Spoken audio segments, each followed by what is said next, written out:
अगर फ्रांस छींका तो पूरे यूरोप को सर्दी लग जाएगी। मेटरनिक ने ये मजाक नहीं, वार्निंग दी थी। ब्रो, इमेजिन करो 1830s का यूरोप। सीन फुल ऑन फिल्मी था।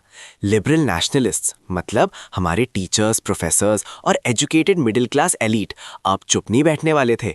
इन्हें रेवोल्यूशन का नशा चढ़ गया था। सबसे पहले धमाका हुआ फ्रांस में, जुलाई 1830 में। याद है 1815 में उन बर्बन किंग्स को धक्के से वापस लाया गया था। लिबरल रेवोल्यूशनरीज ने उन्हें फिर से उठाकर फेंक दिया।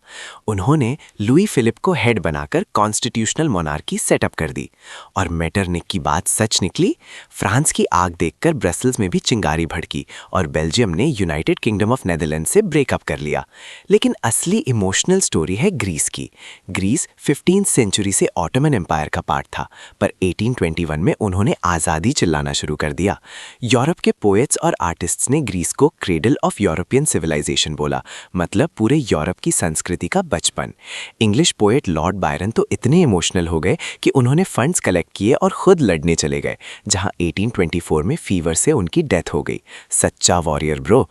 फाइनली 1832 की ट्रीटी ऑफ कॉन्स्टेंटिनोपल ने ग्रीस को एक इंडिपेंडेंट नेशन का टैग दे दिया। तो याद रखना, France sneezes, Belgium breaks up and Greece wins.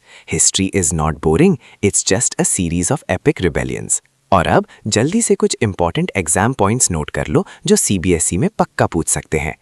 The July Revolution of 1830 in France led to the installation of Louis Philippe as a constitutional monarch.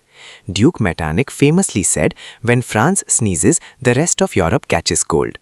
The July Revolution directly triggered the uprising that led to Belgium breaking away from the United Kingdom of Netherlands.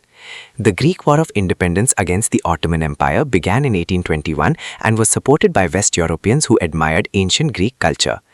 Greece was officially recognized as an independent nation by the Treaty of Constantinople in 1832.